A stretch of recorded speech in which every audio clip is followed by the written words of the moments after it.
बस ये माशा चले लेक्चर 1 स्टार्ट करते हैं। चैप्टर 3 सबसे बड़ा है, सबसे इम्पॉर्टेंट है और सबसे ज़्यादा क्वेश्चन आते इसी से हैं, चाहे वो नस्ट का पेपर हो, चाहे वो पेपर एनईडी का हो, चाहे वो मेडिकल किसी यूनिवर्सिटी का हो।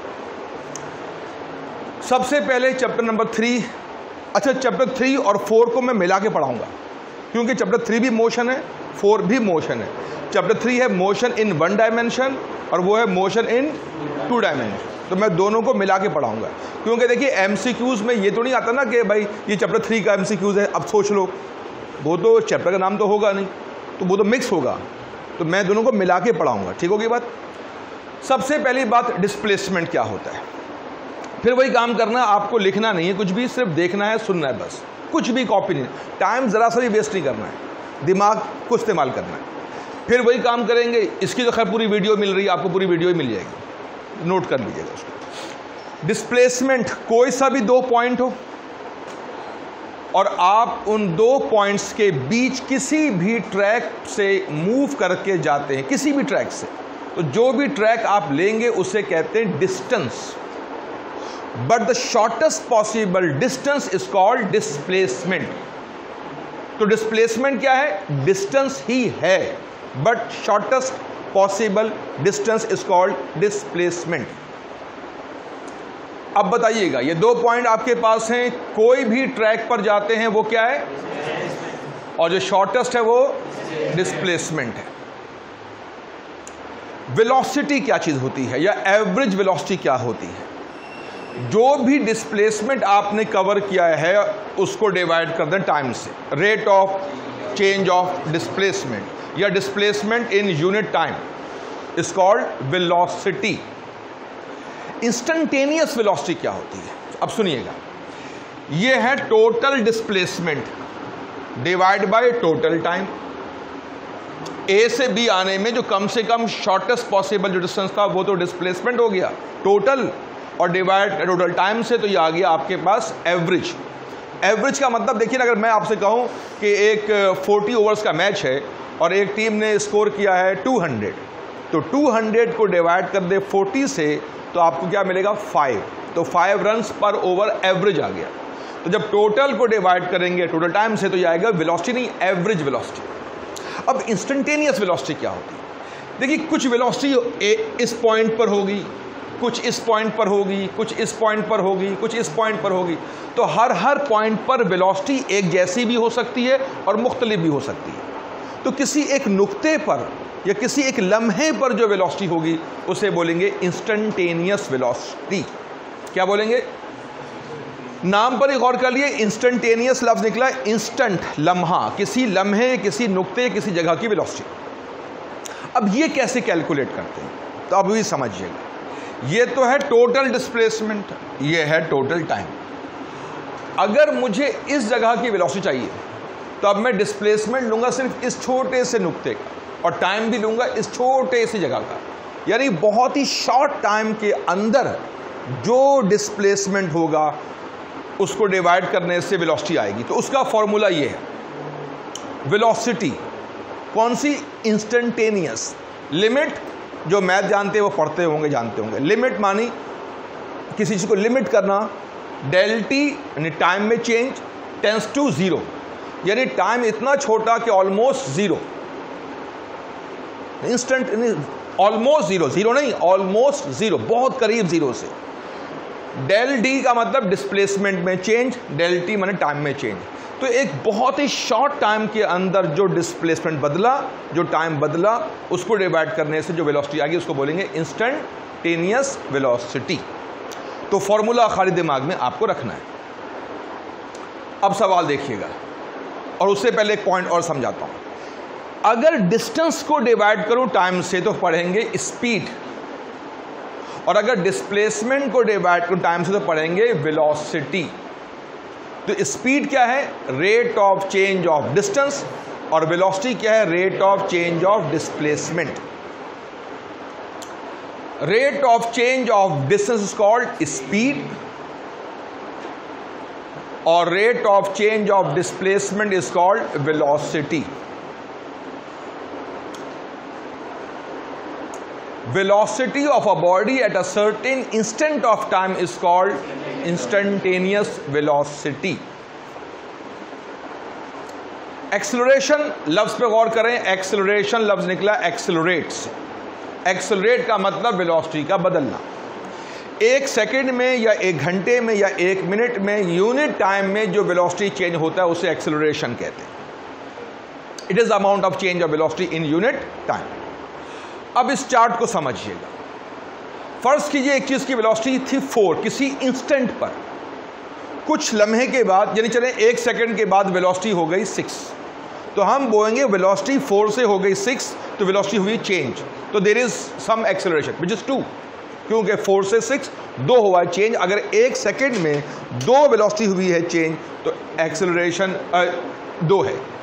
अगर बाद में हो गई 10 तो अब एक्सेलरेशन 6 से लेकर के 10 यानी 4 वेलोसिटी बदली है एक सेकंड में, अगर तो 4 उसका एक्सेलरेशन है। इस वक्त 10 का एक्सेलरेशन है इस इंटरवल के दौरान। अगर वक्फा एक सेकंड का है और एक सेकंड में वेलोसिटी 10 बदली है तो देयर इज 10 एक्सेलरेशन। तो हम बोलेंगे यहां पर एक्सेलरेशन है बट नॉट यूनिफॉर्म, इसलिए कि इस इंटरवल में 2 एक्सेलरेशन है, यहां पर 4 है, यहां 10 है, यहां 5 है, तो हम बोलेंगे एक्सेलरेशन तो है और ये पॉजिटिव है बट नॉट यूनिफॉर्म। अगर वेलोसिटी 4 से हो गई 6, 6 से 8, 8 से 10, 10 से 12 और हर सेकंड में आप देख रहे हैं अगर वेलोसिटी में 2, 2, 2 का आ रहा है चेंज, तो हम बोलेंगे एक्सेलरेशन है, पॉजिटिव है और यूनिफॉर्म है एंड विच इज 2। तो एक्सेलरेशन 2 का मतलब है कि हर सेकंड में वेलोसिटी में 2 का इजाफा हो रहा है। अगर वेलोसिटी किसी इंस्टेंट पर 4 है और बाद में भी एक सेकंड बाद 4 है, उसके बाद भी 4 है, उसके बाद भी 4 है, तो हम बोलेंगे वेलोसिटी बदल ही नहीं रही, तो वेलोसिटी यूनिफॉर्म है, एक्सेलरेशन नहीं है, एक्सेलरेशन 0 है, क्योंकि एक्सेलरेशन लफ्ज निकला एक्सेलरेट से और एक्सेलरेट के माने वेलोसिटी का बदलना, वो नहीं बदल रहा, 0। अगर वेलोसिटी 20 थी और एक सेकंड बाद 16 हो गई, उसके बाद 12 हो गई, उसके बाद 8 हो गई, तो अब बोलेंगे एक्सेलरेशन तो है but not positive, negative, retardation इसको आप बोलते हैं। और कितना है -4। ये भी यूनिफॉर्म है, ये भी यूनिफॉर्म है। यहां यूनिफॉर्म गौर करना, यूनिफॉर्म एक्सेलरेशन है, यहां भी यूनिफॉर्म एक्सेलरेशन है पर वेलोसिटी यूनिफॉर्म नहीं है। यहां भी वेलोसिटी यूनिफॉर्म, यहां वेलोसिटी यूनिफॉर्म है, एक्सेलरेशन नहीं। तो पॉइंट क्या निकला, अगर वेलोसिटी यूनिफॉर्म है तो नो एक्सेलरेशन, और अगर एक्सेलरेशन है तो फिर वेलोसिटी यूनिफॉर्म नहीं होगी, वो बदलेगी। अगर एक्सेलरेशन, अब यहां देखिएगा इस वक्त भी एक्सेलरेशन है, नेगेटिव है बट नॉट यूनिफॉर्म, तो हम बोलेंगे नेगेटिव एक्सेलरेशन है, लेकिन हम अमाउंट कैसे बताएंगे क्योंकि यूनिफॉर्म तो है ही नहीं।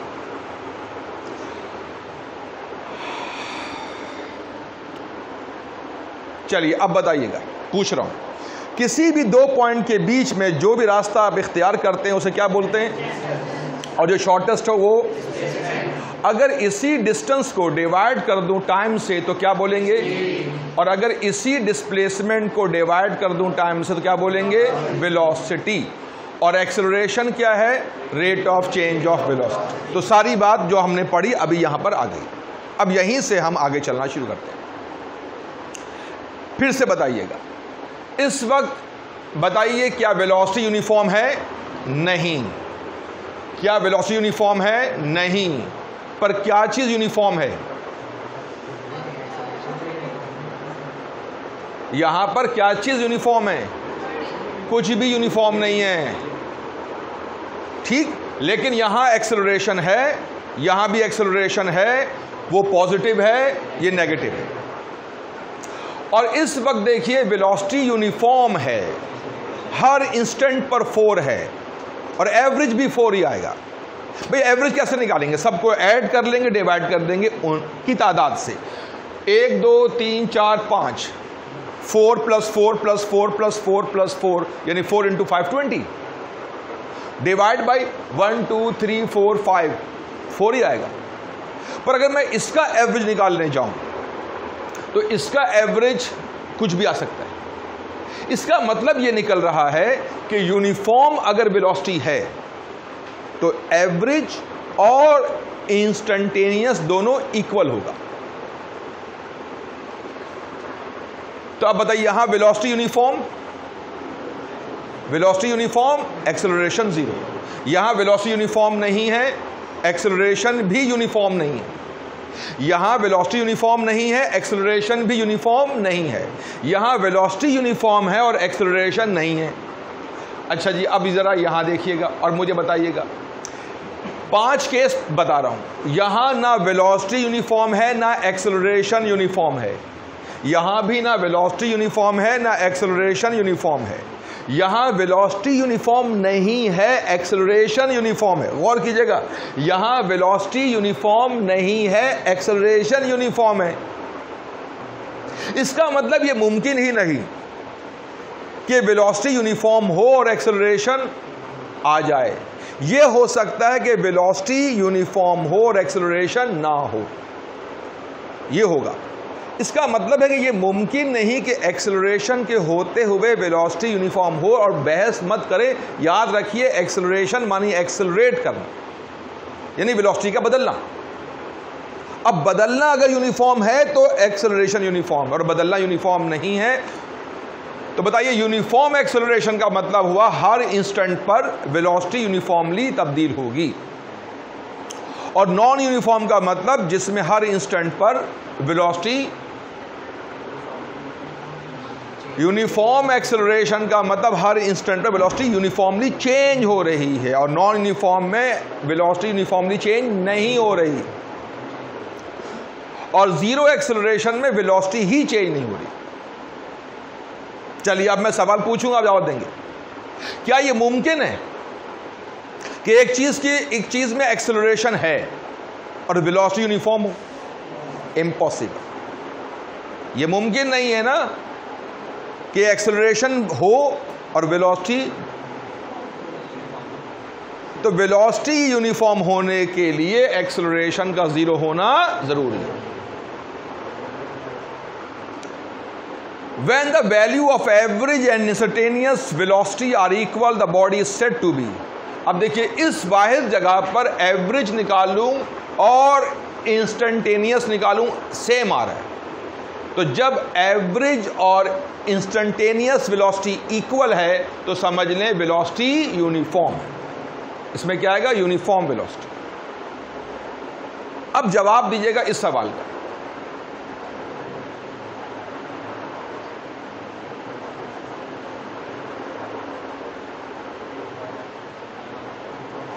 When the value of average and instantaneous acceleration are equal, the body is said to move with।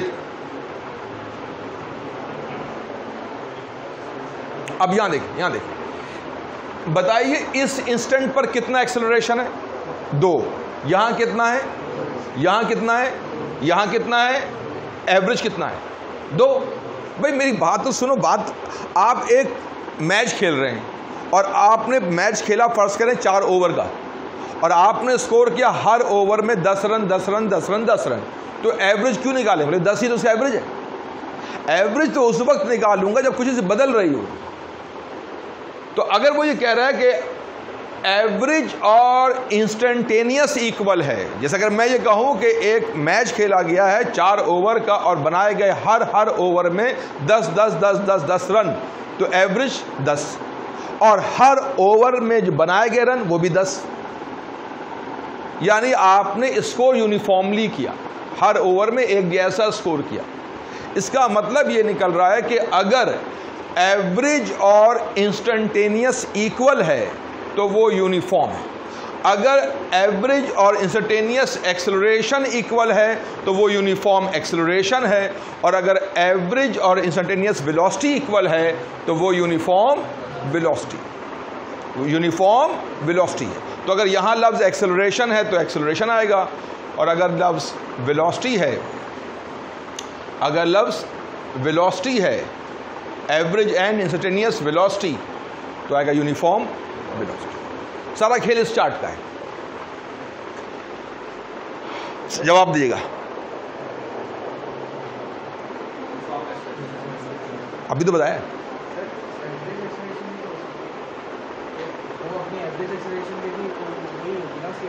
जब ही तो, पर कब? यहां नहीं होगा। अगर आप यहाँ लेंगे एवरेज एक्सेलरेशन तो वो हर इंस्टेंट पे मुख्तलिफ है। सवाल के हिसाब से उसकी हर इंस्टेंट पे एवरेज एक्सेलरेशन है, वही हर इंस्टेंट पे एक्सेलरेशन है, तो यूनिफॉर्म हुआ एक्सेलरेशन ना। अभी भी तो एवरेज एक्सेलरेशन भी मूव कर रही है। हाँ इसका आंसर यही तो। देखिए, आप तो खुद कह रहे हैं कि एवरेज एक्सेलरेशन। अच्छा एक बात सुनिए, हो सकता है अगर मैं यहां निकालूं एक्सेलरेशन और वो आए फर्ज कर लीजिए 5, तो यहां तो 5 नहीं है, पर यहां तो 5 है। तो नॉन यूनिफॉर्म एक्सेलरेशन में भी एवरेज इंस्टेंटेनियस के बराबर हो सकता है किसी एक इंस्टेंट पे, पर हर इंस्टेंट की वेलोसिटी एक्सेलरेशन और एवरेज इक्वल है, तो फिर इसका मतलब वो यूनिफॉर्म कहला रही है। बताओ बड़ा, rate of change of velocity is called acceleration,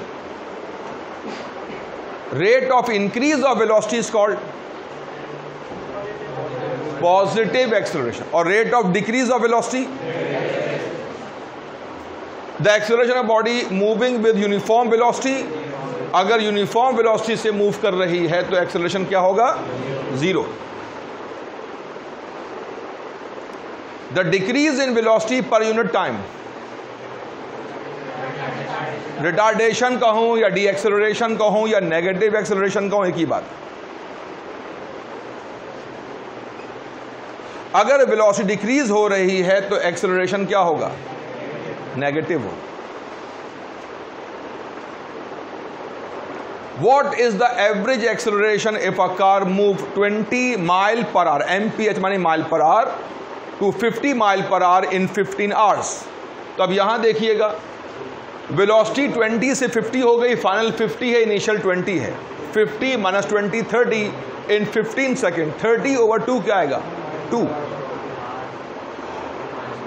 ये माइल पर आवर है और ये आर है, तो बन जाएगा माइल पर आवर स्क्वायर। अगर ये मीटर पर सेकंड हो और ये सेकंड हो तो मीटर पर सेकंड स्क्वायर। अगर ये किलोमीटर पर आर और ये आर हो तो किलोमीटर पर आर स्क्वायर। तो वेलोसिटी के यूनिट होते हैं मीटर पर सेकंड या किलोमीटर पर सेकंड या किलोमीटर पर आर या माइल पर आर, और होगा acceleration metre per second square या किलोमीटर पर आर स्क्वायर या माइल पर आर स्क्वायर। अब मैं आपको लगा हूं एक बात समझाने, जरा इस पर गौर कीजिएगा। अब बात को थोड़ा बढ़ा रहे हैं। बताइएगा कि एक्सेलरेशन है क्या? Rate of change of velocity, यानी टाइम में चेंज नीचे, वेलोसिटी में चेंज ऊपर, आपको मिलेगा एक्सेलरेशन। बताइए एक्सेलरेशन के लिए जरूरी क्या है? टाइम का बदलना और वेलोसिटी का बदलना। टाइम तो खुद बदल रहा है, उसे तो हम बदल नहीं रहे, तो वेलोसिटी हमारी मर्जी है कि हम बदलें या ना बदलें। इसका मतलब एक्सेलरेशन के आने के लिए वेलोसिटी का बदलना जरूरी है। एक्सेलरेशन के आने के लिए वेलोसिटी का बदलना जरूरी है, तो फिर वेलोसिटी को समझना जरूरी है। अब देखिए वेलोसिटी को समझते हैं। वेलोसिटी अगर लिखी हुई है 20 मीटर पर सेकेंड अलोंग ईस्ट, तो 20 नंबर है और मीटर पर सेकेंड यूनिट है। नंबर और यूनिट को मिलाकर कहते हैं मैग्नीट्यूड या स्पीड। इसे कहते हैं मैग्नीट्यूड ऑफ वेलोसिटी या स्पीड, और ये हो गई इसकी direction, east west north south या एंगल कुछ भी हो। तो अब मुझे बताइए एक्सेलरेशन के लिए वेलोसिटी का बदलना जरूरी है, और वेलोसिटी को बदलने के लिए जरूरी है या तो स्पीड बदले। जब मैं स्पीड कहूं तो समझ जाओ magnitude of velocity, number with unit. Agree? तो बताइए एक्सेलरेशन के आने की वजह वेलोसिटी का बदलना, वेलोसिटी के बदलने की वजह 2। स्पीड बदल गई तो भी वेलोसिटी बदल जाएगी, डायरेक्शन बदल जाए तो भी वेलोसिटी बदल जाएगी। एग्री?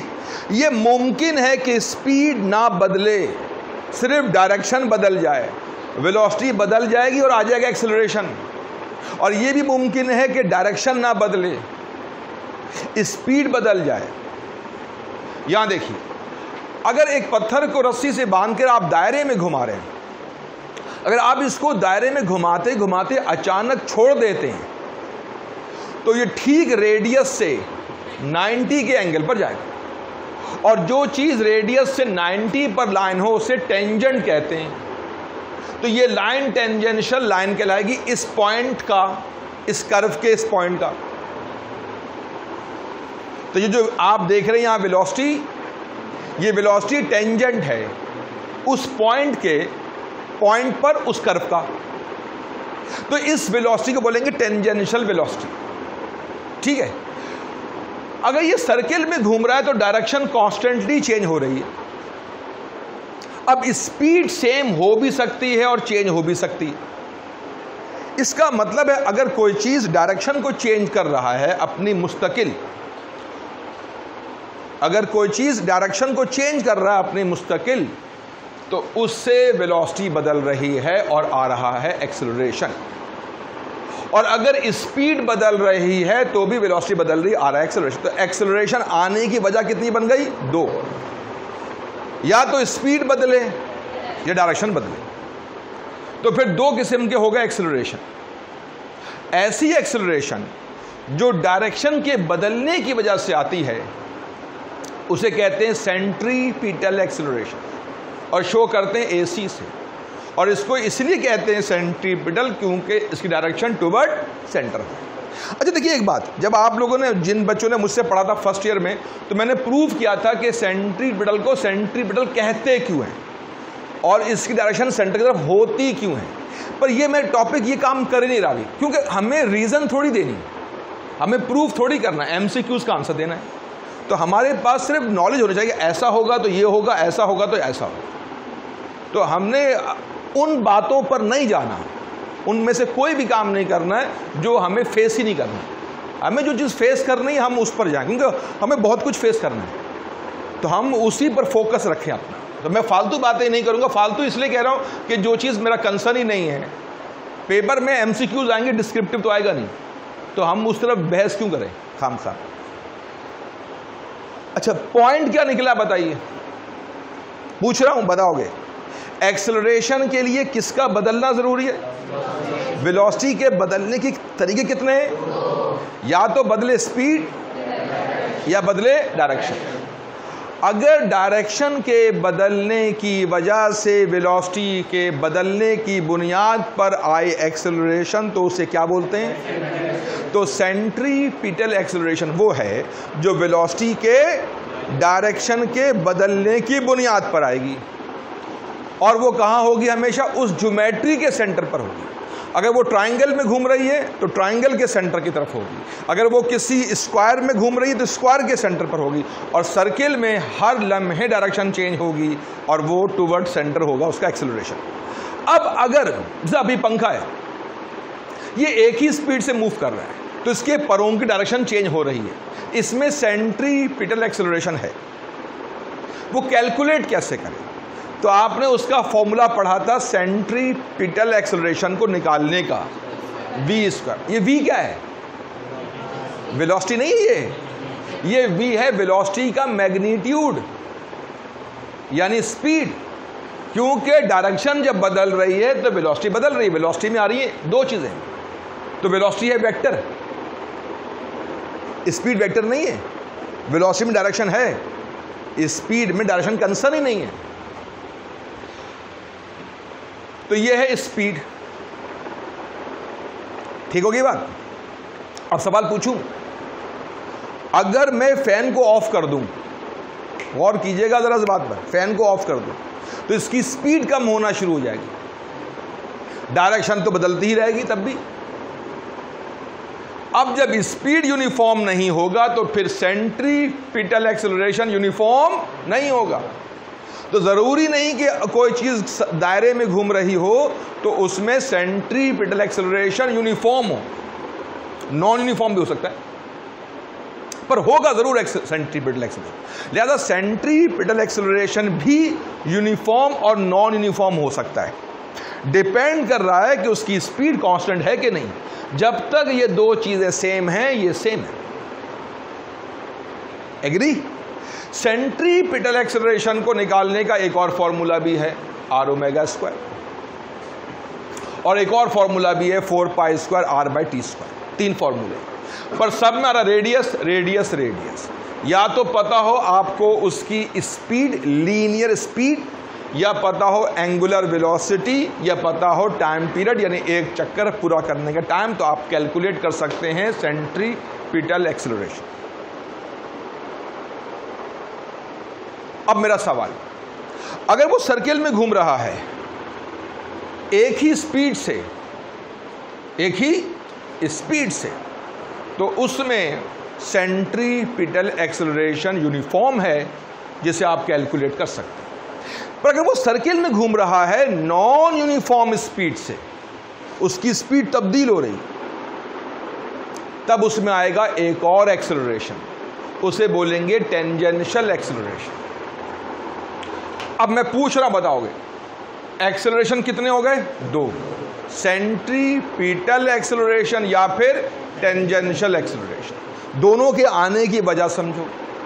सेंट्रीपिटल एक्सेलरेशन के आने की वजह सिर्फ एक है, डायरेक्शन का बदलना, और टेंजेंशियल एक्सेलरेशन के आने की भी वजह एक ही है, स्पीड का बदलना। अब सवाल यह है कि अगर दोनों चीजें ही बदल रही हों, जैसे ये पंखा एक ही स्पीड से घूम रहा है, इसमें सिर्फ डायरेक्शन बदल रही, स्पीड नहीं बदल रही, पर इसको ऑफ करूं तो इसकी स्पीड कम होना शुरू हो जाएगी, और जब रुक जाएगा मैं ऑन करूं बढ़ना शुरू हो जाएगी स्पीड।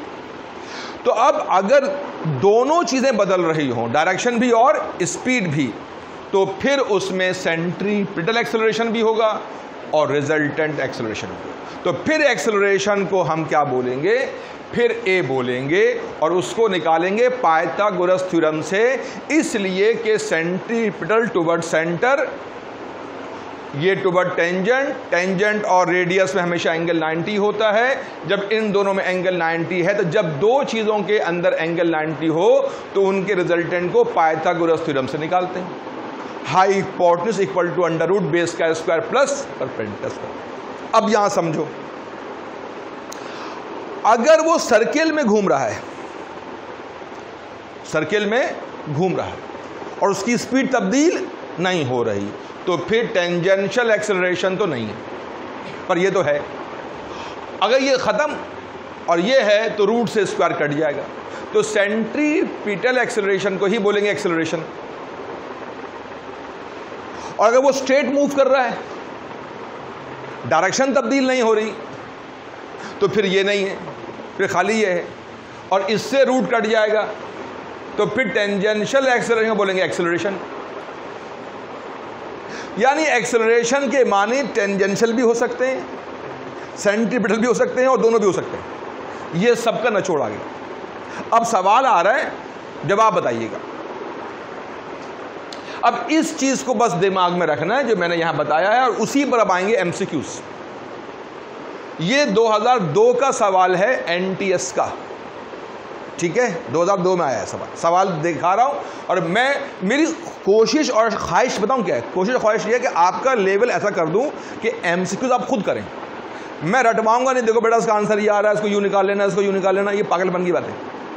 असल में तो आपका एप्टीट्यूड पहुंचा देना वहां तक कि एमसीक्यूज आप खुद करें। तो अब मैं सवाल दे रहा हूं, जवाब आप खुद सोचिएगा। Which one of the following statement is correct? A body has constant velocity but varying speed. पहले बताओ ये स्टेटमेंट ट्रू है या फॉल्स? फॉल्स। क्यों? इसलिए कि बॉडी कांस्टेंट वेलोसिटी, अगर वेलोसिटी कांस्टेंट है, बदल नहीं रही, तो स्पीड भी नहीं बदलनी चाहिए और डायरेक्शन भी तब्दील नहीं होनी चाहिए। और आप कह रहे हैं कि a body has constant velocity, तो भाई जब वेलोसिटी कांस्टेंट है तो दोनों चीजें कांस्टेंट होनी चाहिए। हाँ, यह हो सकता है कि स्पीड कांस्टेंट हो पर वेलोसिटी कांस्टेंट ना हो। क्यों? क्योंकि वेलोसिटी स्पीड के साथ साथ डायरेक्शन पर भी डिपेंड करता है। तो इसका मतलब यह निकल रहा है कि स्पीड के यूनिफॉर्म होने के लिए, वेलोसिटी के यूनिफॉर्म होने के लिए दोनों का यूनिफॉर्म होना जरूरी है। एक और सवाल देखिए, a body has constant speed but varying acceleration. Speed constant है और एक्सेलरेशन तब्दील हो रही है। अगर स्पीड कांस्टेंट है तो एक्सेलरेशन तब्दील नहीं हो सकती।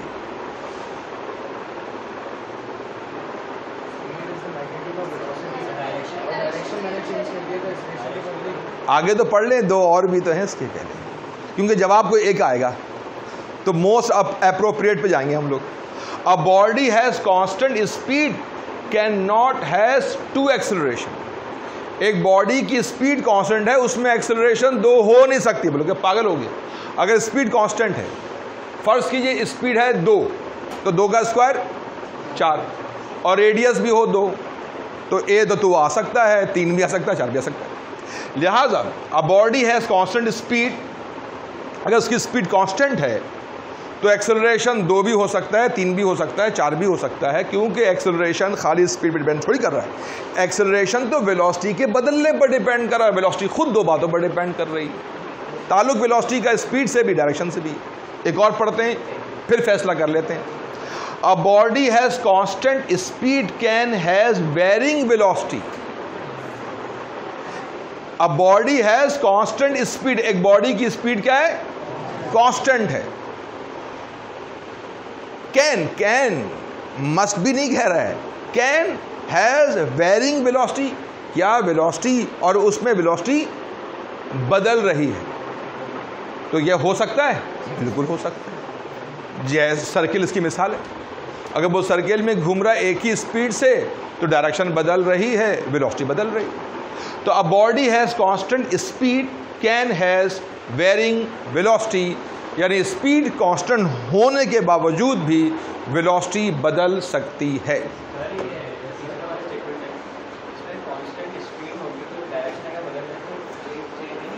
अ बॉडी हैज कांस्टेंट स्पीड, सुन तो जाओ, speed constant but varying acceleration, यानी ये वो कह रहा है कि एक बॉडी की स्पीड कांस्टेंट है और एक्सेलरेशन बदले, यानी बदलना जरूरी है।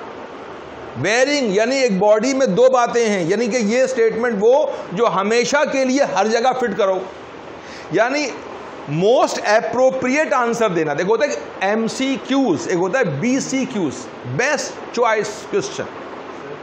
तो अब आपको वो आंसर देना जिसमें डाउट जरा भी ना हो। ये बात डाउटफुल है, वो इसलिए है कि a body has constant speed but varying acceleration. अगर स्पीड कांस्टेंट है तो एक्सेलरेशन कांस्टेंट हो भी सकती है और बदल भी सकती है। वेरिंग एक्सेलरेशन ये जरूरी नहीं कि उसकी एक्सेलरेशन वेरी करे, इसलिए कि अगर स्पीड उसकी कांस्टेंट है तो रेडियस भी कांस्टेंट है, अगर तो सेंट्रीपिटल एक्सेलरेशन कांस्टेंट है।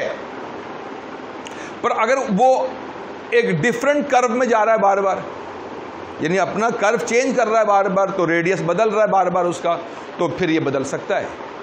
तो ये बदल भी सकता है और सेम भी रह सकता है, इसलिए हम 100% श्योरिटी से नहीं बोल सकते कि सेम ही रहेगा। तो ये स्टेटमेंट मुकम्मल तौर पर सही हमेशा के लिए नहीं हो सकता, पर ये हमेशा के लिए सही है। C, a body has constant speed can not has, अब वो कह रहा है अगर स्पीड कांस्टेंट है तो उसमें एक्सेलरेशन 2 हो ही नहीं सकती। हो सकती है। A body has constant speed, speed constant है, कैन नॉट हैज 2 एक्सेलरेशन, यानी कि स्पीड कांस्टेंट है तो उसमें एक्सेलरेशन 2 नहीं हो सकती। क्यों नहीं हो सकती? टाइप ऑफ एक्सेलरेशन की बात नहीं कर रहा, 2 टाइप्स ऑफ एक्सेलरेशन नहीं हो सकती, क्योंकि अगर मैं सिर्फ एक्सेलरेशन की बात करूं तो सर यूनिट। अच्छा एक मिनट छोड़ो, अगर इसकी उर्दू बनाओ, अ बॉडी हैज कांस्टेंट स्पीड, यानी एक बॉडी की स्पीड कांस्टेंट है, कैन नॉट नहीं हो सकता 2 का एक्सेलरेशन। ये रहा फॉर्मूला सामने।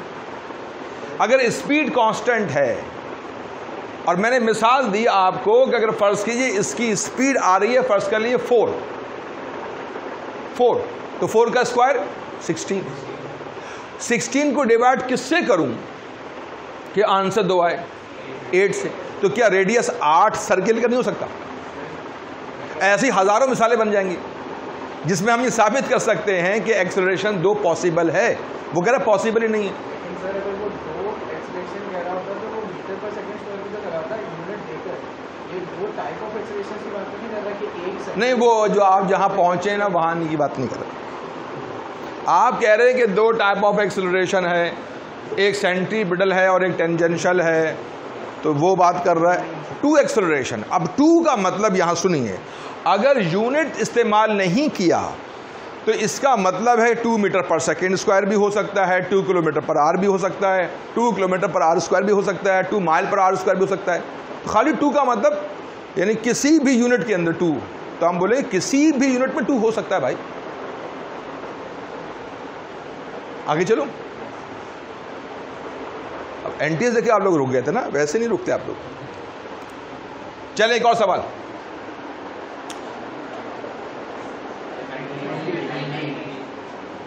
सेंट्रीपिटल और टेंजेंशियल एक्सेलरेशन में एंगल हमेशा 90 होता है और दोनों एक दूसरे से होते हैं परपेंडिकुलर। हालांकि देखिए सेंट्रीपिटल एक्सेलरेशन पढ़ा था आपने चैप्टर 4 में, और पढ़ा था लीनियर एक्सेलरेशन चैप्टर नंबर 3 में। मैं मिला के पढ़ा रहा हूं ताकि आपको फिर बाद में वो टॉपिक ना पढ़ना पड़े। जो टॉपिक पढ़े एक बार में पढ़ के खत्म कर ले। तो हम चैप्टर्स को नहीं देख रहे, हम अपने टॉपिक को पकड़ रहे हैं।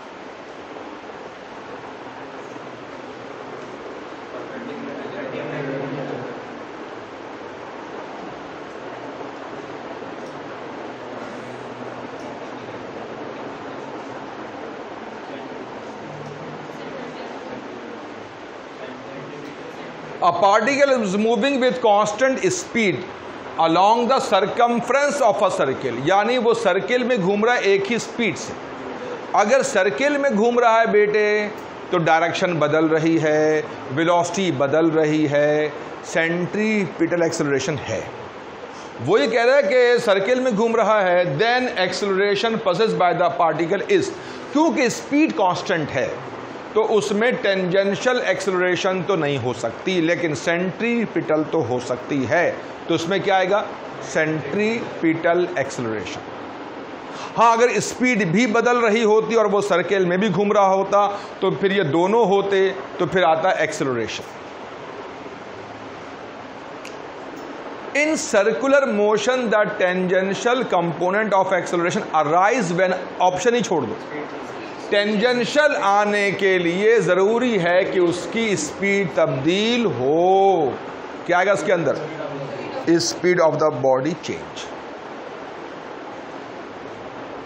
A body move along a circular path with increasing speed. अब सुनिए, जब वो सर्किल में घूम रहा है तो उसमें सर्किल में घूम रहा है तो उसमें सेंट्रीपिटल एक्सेलरेशन तो आ गई। स्पीड भी इंक्रीज या डिक्रीज तो नहीं, स्पीड भी बदल रही है तो डायरेक्शन भी बदल रही है, स्पीड भी बदल रही है तो उसमें सेंट्रीपिटल एक्सेलरेशन भी होगा और उसमें टेंजेंशियल एक्सेलरेशन भी होगा। Both tangential and centripetal acceleration. A car travel at 60 kilometre per hour north, turn west, north से वेस्ट हो गया, इट मीन्स डायरेक्शन चेंज हो गई। तो यहां स्पीड तब्दील नहीं हो रही, without a change in speed. अब स्पीड तब्दील नहीं हो रही तो टेंजेंशियल एक्सेलरेशन तो नहीं, लेकिन डायरेक्शन तब्दील हो रही है तो फिर सेंट्रीपिटल एक्सेलरेशन है। टेंजेंशियल नहीं है, सेंट्रीपिटल है। ऑप्शन पढ़ते हैं। क्या वेलोसिटी यूनिफॉर्म होगी? वेलोसिटी यूनिफॉर्म कहां से हो जाएगी? जब डायरेक्शन हो रही चेंज तो वेलोसिटी यूनिफॉर्म होगी नहीं, एवरेज वेलोसिटी होगी। एक्सेलरेशन क्यों? क्योंकि टेंजेंशियल नहीं होगा, सेंट्रीपिटल होगा और इसका स्क्वायर से रूट कट जाएगा तो वही कहलाएगा उसका एक्सेलरेशन। तो सेंट्रीपिटल का हूं, अगर टेंजेंशियल ना हो तो सेंट्रीपिटल को ही कहेंगे एक्सेलरेशन, और अगर सेंट्रीपिटल ना हो तो टेंजेंशियल को ही बोलेंगे acceleration. When a body move along the circumference with uniform speed, change take place। आगे मत पढ़ो। When a body move along a circumference, यानी सर्किल के दायरे में घूम रही है, with uniform speed, बोलोगे स्पीड चेंज हो रही है ना, स्पीड सेम है ना, लेकिन सर्किल में घूम रहा है ना तो डायरेक्शन बदलेगी, वेलोसिटी बदलेगी और टेंजेंशियल एक्सेलरेशन भी होगा। ऑप्शन पढ़ते हैं।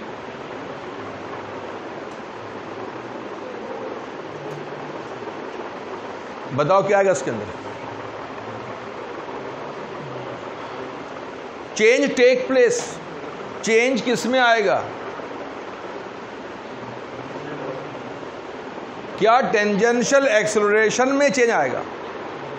भाई सुनिए, जब स्पीड यूनिफॉर्म है, मसलन अगर एक चीज एक यूनिफॉर्म स्पीड से जा रही है तो उसका टेंजेंशियल एक्सेलरेशन 0 होगा। अगर स्पीड तब्दील नहीं हो, मिसाल भाई 4 metre per second, 4 metre per second, 4 metre per second, तो फिर एक्सेलरेशन तो होगा ही नहीं भाई। तो tangential acceleration belongs to change of speed या मैग्नीट्यूड ऑफ वेलोसिटी, और centripetal acceleration arises due to the change of direction. तो यहां क्योंकि when a body move along a circumference with uniform speed, तो अगर स्पीड उसकी यूनिफॉर्म है तो उसमें टेंजेंशियल एक्सेलरेशन तो होगा 0। सिर्फ कौन सा होगा? सेंट्रीपिटल एक्सेलरेशन होगा। तो वो कह रहा है उसमें टेंजेंशियल होगा ही नहीं। तो क्या बोलोगे? वेलोसिटी बदलेगी। लीनियर वेलोसिटी कहूं या वेलोसिटी कहूं, एक ही बात है, क्योंकि वेलोसिटी में दोनों चीजें आ जाती हैं। इसी वेलोसिटी को आप बोलते हैं लीनियर वेलोसिटी।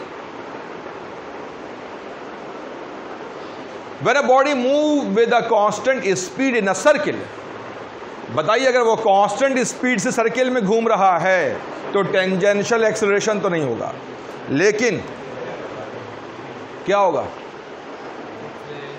उसमें एक्सेलरेशन होगा। यहां लिखा हुआ है इट्स वेलोसिटी चेंजिंग, आगे पढ़ने की जरूरत ही नहीं है। जब वो सर्किल में घूम रहा है भाई तो वेलोसिटी तो सेम रह ही नहीं सकती, क्योंकि वेलोसिटी डिपेंड करती स्पीड पर भी और डायरेक्शन। अगर वो सर्किल में, तो अब एक बात याद रखिएगा, एक बात याद रखो, अगर सर्किल में घूम रहा है तो सुनिए, मैं बहस नहीं कर रहा हूं, पूरी बात समेट रहा हूं। अगर सर्किल में घूम रहा है तो वेलोसिटी सेम रह ही नहीं सकती, क्योंकि डायरेक्शन सेम नहीं रह सकती। अगर सर्किल में घूम रहा है तो स्पीड सेम हो सकती है और चेंज हो भी सकती है, पर वेलोसिटी सेम नहीं हो सकती। बताइए सर्किल में घूमते वक्त क्या चीज नहीं हो सकती? बोलोगे डायरेक्शन सेम नहीं हो सकती और वेलोसिटी सेम नहीं हो सकती।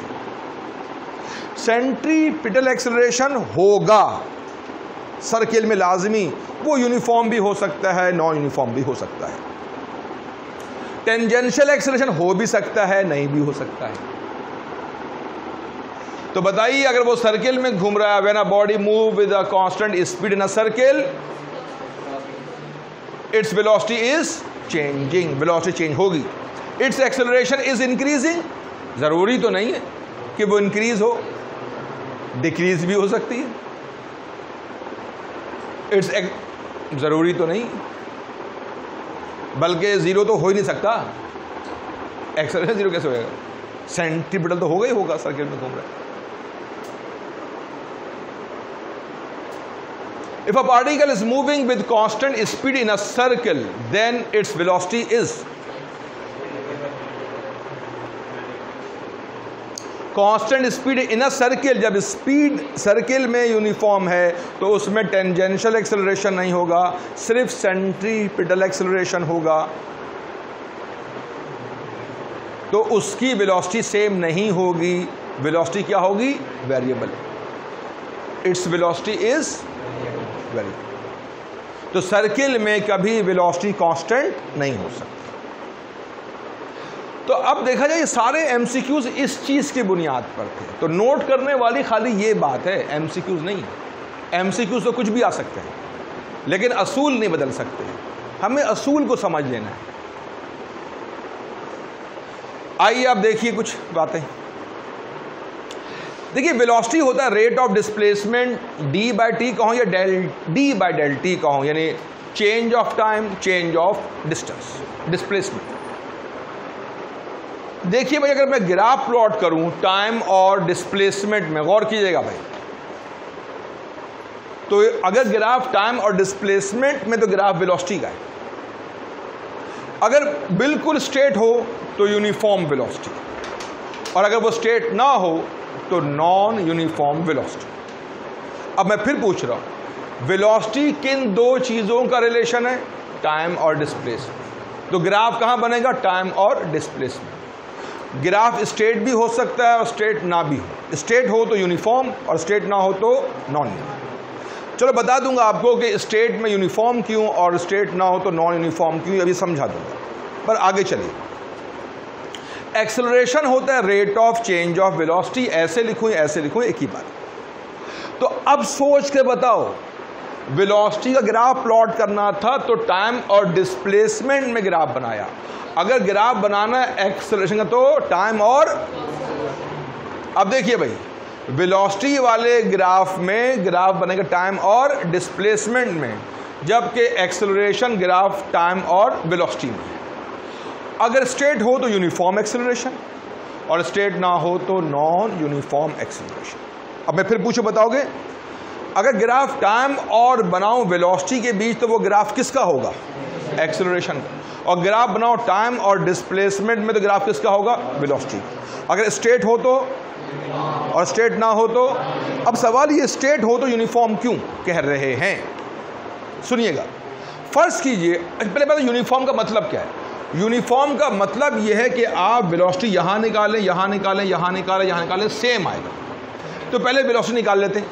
अगर मुझे इस वाले पॉइंट ए पर वेलोसिटी चाहिए तो मैंने ड्रॉ किया परपेंडिकुलर ए बी, इतना हो गया डिस्प्लेसमेंट और यहां से यहां तक टाइम। वेलोसिटी होता है डिस्प्लेसमेंट ओवर टाइम, तो डिस्प्लेसमेंट ए से बी और टाइम इस वाले पॉइंट को ओ कह रहा हूं, ओ से बी। तो वेलोसिटी क्या बन जाएगी बताइए? A B over O B. A B displacement, O B time, और ये जो वेलोसिटी आएगी वो इस वाले पॉइंट पर आएगी। एग्री? अब थोड़ा गौर से देखिएगा इसको। ये एंगल हो गया थीटा, कुछ भी होगा एंगल। एंगल के सामने ये हो गया परपेंडिकुलर, ये हो गया बेस। तो ए बी का मतलब परपेंडिकुलर और ओ बी का मतलब बेस। भाई ये बन गया राइट एंगल ट्राइंगल। ये आ गया परपेंडिकुलर, एंगल के सामने, ये बेस ओ बी। बताइए परपेंडिकुलर ओवर बेस क्या बन जाता है? Tangent theta. एग्री? अब बताओ, जब तक एंगल तब्दील नहीं होगा, टेंजेंट थीटा भी तब्दील नहीं होगा, वेलोसिटी भी तब्दील नहीं होगी। आप टेंजेंट निकालिए 30 डिग्री का 50 बार, सेम आंसर आएगा। जब तक एंगल नहीं बदलेंगे, टेंजेंट जब जब निकालेंगे, आंसर सेम ही मिलता रहेगा आपको। लिहाजा अब देखिए जरा गौर से, अगर मैं इस पॉइंट पर वेलोसिटी मालूम करना चाहूं तो अब भी देखिए इस ट्राइंगल का एंगल वही रहा, डिस्प्लेसमेंट छोटा हो गया, टाइम छोटा हो गया, ये कम हो गया, ये कम हो गया, लेकिन एंगल तो वही रहा, तो वेलोसिटी वही रहेगी। अगर मैं इस पॉइंट पर आ जाऊं तो क्या होगा? अब डिस्प्लेसमेंट और कम हो गया, टाइम और कम हो गया, लेकिन एंगल तो वही रहा। इसका मतलब है कि वेलोसिटी ग्राफ है टाइम और डिस्प्लेसमेंट का, और इसका ताल्लुक एंगल से है। एंगल बढ़ेगा वेलोसिटी बढ़ेगी, एंगल कम होगा वेलोसिटी कम होगी, और एंगल सेम रहेगा वेलोसिटी सेम रहेगी। तो स्ट्रेट लाइन में आपको हमेशा, अब देखिए टेंजेंट 0 0 होता है, टेंजेंट 0, अगर एंगल 0 हो जाए तो वेलोसिटी 0। अगर एंगल 90 कर दूं तो टेंजेंट 90 आएगा इन्फिनिटी। चेक कर लीजिएगा, वेलोसिटी इन्फिनिटी। सही बात है। अगर आप यूं जा रहे हैं तो 1 सेकंड भी नहीं गुजरा और आप चले गए लाखों किलोमीटर, तो हम बोलेंगे आपकी तो इनफाइनाइट वेलोसिटी है कि 1 सेकंड नहीं गुजरा, कैसे पहुंच गए भाई? तो सारा खेल क्या है? कुछ नहीं। सुनो, जब मैं कहूं वेलोसिटी तो ग्राफ टाइम डिस्प्लेसमेंट में होगा, मैं कहूं एक्सेलरेशन ग्राफ टाइम वेलोसिटी में होगा, और वेलोसिटी और एक्सेलरेशन का ताल्लुक सिर्फ एंगल से होता है। एंगल बढ़ेगा चीज बढ़ जाएगी, एंगल कम होगा चीज, एंगल 0 चीज 0, और एंगल इनफाइनाइट चीज इनफाइनाइट। ये दिमाग में रखिएगा। अब अगर ये स्ट्रेट नहीं है और मैं वेलोसिटी मालूम करना चाहूं इस पॉइंट पर, इस पॉइंट पर, इस पॉइंट, अब देखिए इस वाले पॉइंट पर एंगल ये बन रहा है। अगर मैं इस वाले पॉइंट की बात करूं तो कर्व यूं जा रहा है, ये एंगल बन रहा है। यहां देखिए कर्व यूं जा रहा है, इधर एंगल ये बन रहा है, ये एंगल, तो ये एंगल कम है, ये ज़्यादा है, ये कुछ और है, ये कुछ और है। तो अगर वो स्ट्रेट नहीं है, कोई भी पाथ ले रहा है, तो समझ जाइएगा कि एंगल तब्दील हो रहा है, यानी वेलोसिटी तब्दील हो रही है। और जहाँ जहाँ एंगल ज़्यादा है वहाँ वहाँ वेलोसिटी हाई है, और जहाँ जहाँ एंगल कम है वहाँ वहाँ वेलोसिटी लो है। चलिए अब देखता हूँ कौन सीख गए। बताइए ये ग्राफ किसका है? वेलोसिटी का है। कैसा है? नॉन यूनिफॉर्म है। अब मैं इसे कैलकुलेट करना चाह रहा हूं अगर कि इस वाले पॉइंट पर वेलोसिटी क्या है, तो आप बोलोगे फॉर्मूला तो वही है, डिस्प्लेसमेंट ओवर टाइम। लेकिन ये तो कर्व है, तो हम टेंजेंट बना लें। टेंजेंट जो सिर्फ उस कर्व के उस नुक्ते को छूता हुआ निकल जाए। तो टेंजेंट के माने हैं कर्व को स्ट्रेट बनाना। टेंजेंट के माने हैं कर्व को, अब आप भैया तुम लोग कोई, मैं जो बोलूंगा वही बोलोगे, पूछो ना। टेंजेंट के माने कर्व को स्ट्रेट बनाना। क्यों, कैसे? पूछो क्यों, कैसे? ये बताइए कि आप वेलोसिटी इस वाले पॉइंट पर निकालने जा रहे हैं।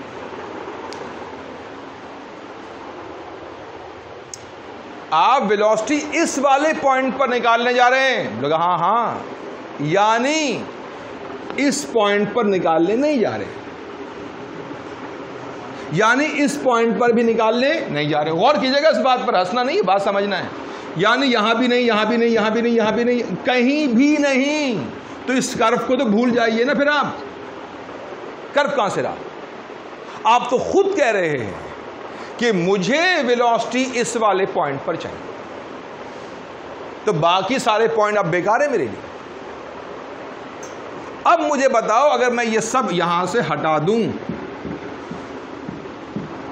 तो कहां का कर्व, कौन सा स्ट्रेट लाइन? कुछ भी तो नहीं रहा। तवज्जो रखिएगा।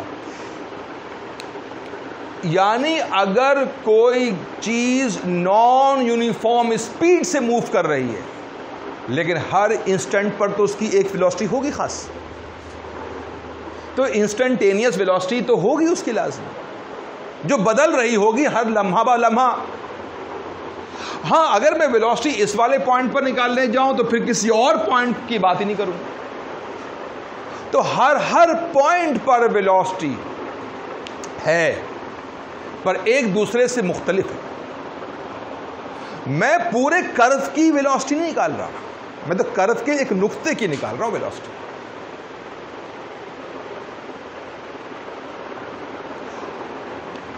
ये बताइएगा,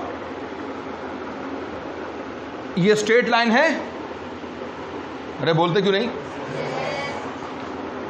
ये कर्व है? बोलिए। अगर मैं इसी कर्व को यहां ले आया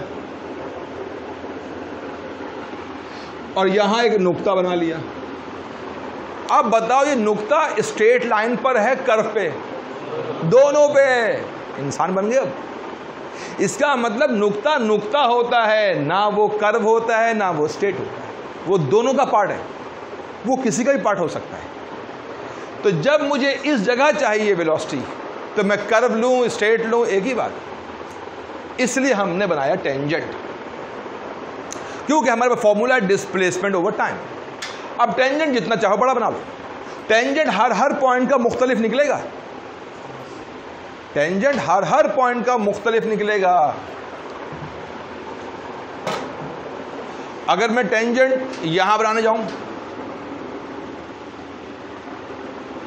ये उससे मुख्तलिफ। समझ आ गई बात? अब हम ड्रॉ करेंगे परपेंडिकुलर, और अब डिस्प्लेसमेंट ये आ गया, टाइम ये आ गया, डिवाइड कर देंगे इस डिस्प्लेसमेंट को इस टाइम से, हमें मिल जाएगी वेलोसिटी। एग्री? अब सवाल आ रहा है आपके लिए, बताइए ग्राफ किसका है? वेलोसिटी का।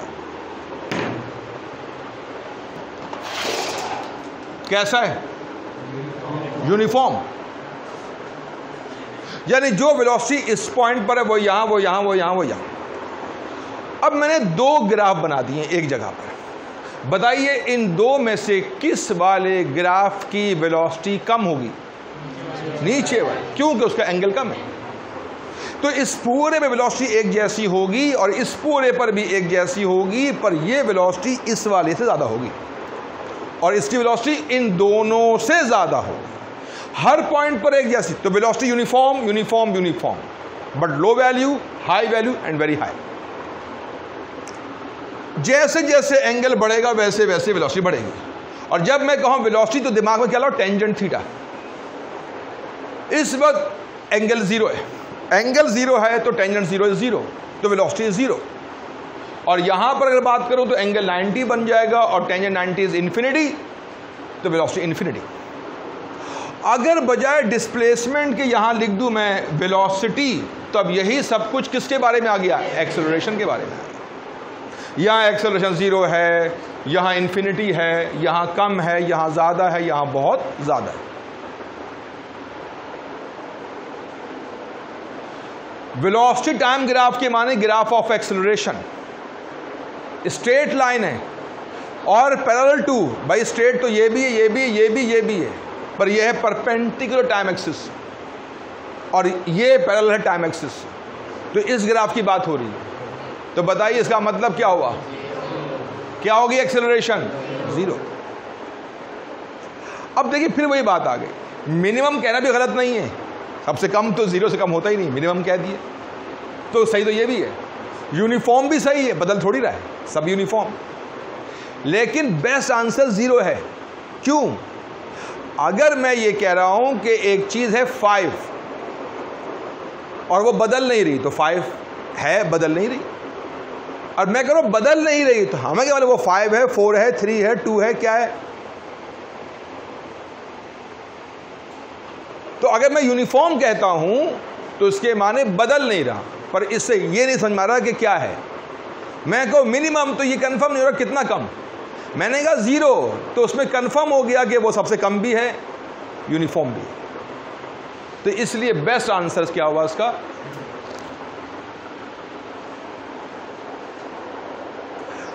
ग्राफ किसका है? टाइम और वेलोसिटी का है, यानी ग्राफ एक्सेलरेशन का है। कैसा है? कर्व। यानी एक्सेलरेशन यूनिफॉर्म नहीं है, यानी एक्सेलरेशन तब्दील हो रही है, चेंजिंग एक्सेलरेशन। अब मैं आपको एक सवाल दे रहा हूं, 2004 एनईडी का सवाल। अच्छा ये बता दूं आपको कि ये मत समझा करें कि ये सवाल एनईडी का आ गया तो हम लोग क्यों पढ़ें, या ये सवाल एनटीएस का तो हम क्यों पढ़ें। देखिए सवाल तो सवाल है, यानी पेपर में कहीं भी आया है वो हम डिस्कस तो करेंगे ना, सबको सब चीज़ पढ़नी चाहिए, इसमें क्या प्रॉब्लम है। मुमकिन है कि आज एनईडी में आया, कल एनटीएस में आ जाए। सवाल देखिए, the area under the curve in velocity time graph represent the, जो कह रहे इसका आंसर आएगा सी, हैंड रेस करें। जो कह रहे इसका आंसर बी आएगा, डी आएगा, जो कह रहे ए आएगा। पर बताइए आपके दिमाग में कैसे आया ए? एक मिनट अभी इनसे सुन लेते हैं, आपके दिमाग में कैसे आया इसका आंसर ए?